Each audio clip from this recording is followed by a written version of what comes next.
As the Gambia joins the rest of the world in observing World Autism Awareness Month, Kirfado speaks with young advocates dedicated to raising awareness and supporting individuals with autism. Their efforts underscores a growing movement towards fostering a more inclusive society for people on the autism spectrum. Autism remains widely misunderstood globally, often surrounded by stigma and misconceptions.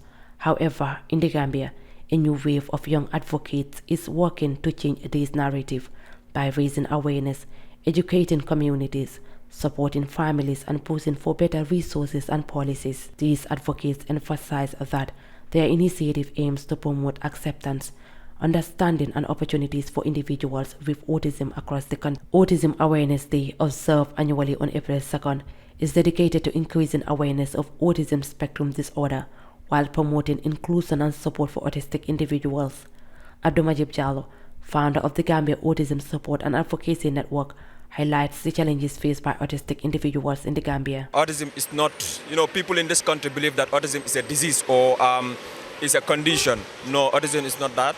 Autism is a neurodevelopmental condition whereby the person can develop it gradually. Either you were born with it, either or not. Let's say you were born and be raised while you're growing up, you developed it. Because we have a lot of great people today in the world that are autistic and people might not know. We have, for example, I can call on the Albert Einstein, Newton and Elon Musk. If you're talking about the government of the United States today, you cannot leave out the current backbone of Trump, which is Elon Musk. He's autistic, and we have Lionel Messi as well.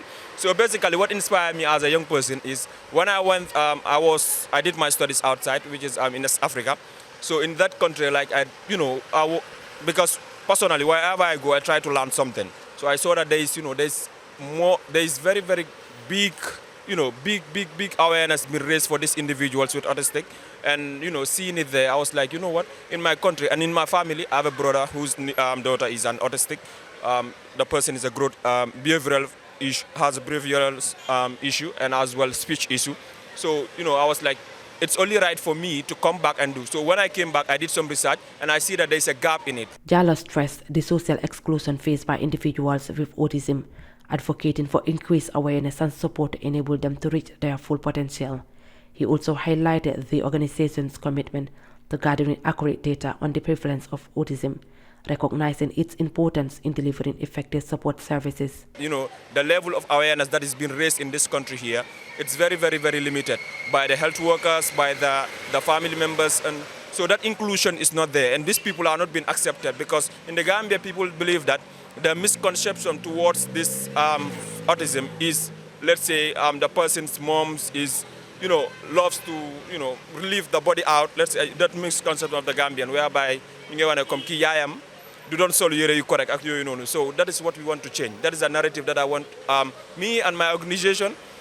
That is the thing that we want to change and see how best we can raise awareness not only within the Greater Banjul area, but outside, external, wherever we can reach at every corner of the country to see how best we can advocate for these people. Emina P. Mendy, the communications officer of Gazen, outlined some of the organization's key initiatives, including the establishment of a center dedicated to accommodating and supporting autistic individuals. Yeah, for the issue of center, that is one of the plans that we have in the future, because recently we just starting. We are not here strong, or we don't have that strong foundation to build a center, but it's actually one of the plans that we have in future, in having a center where when people or family members with autistics can just bring in their children at the center, and they will get all the services that they need to regain back their full potential. So that is something that we are planning in future. But currently, we cannot say we have a center, or we cannot say we have a place that we can bring in children or people who are autistic to live or get the services that they need. But that is something that we are planning to have in future.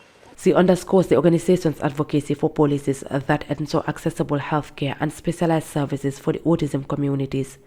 She then invited everyone to collaborate, emphasizing that united support is crucial for changing the narrative and empowering autistic individuals to reach their full potential. So this alone is a call for government officials to join us in celebrating this day.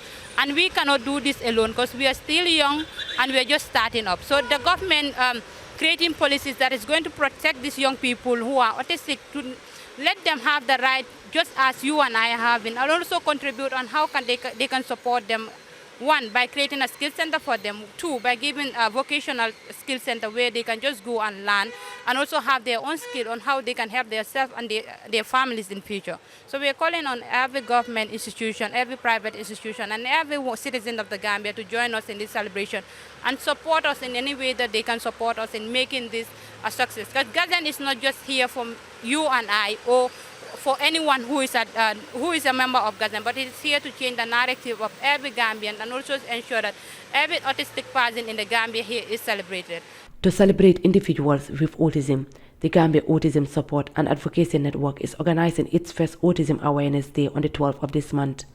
World Health Organization estimates that roughly 1 in 100 children globally have autism, emphasizing the viability of reported prevalence. Additionally, they noted that the significant lack of autism prevalence data in many lower and middle income nations. Reporting for Kerfatu, I am Ramatulai Jao.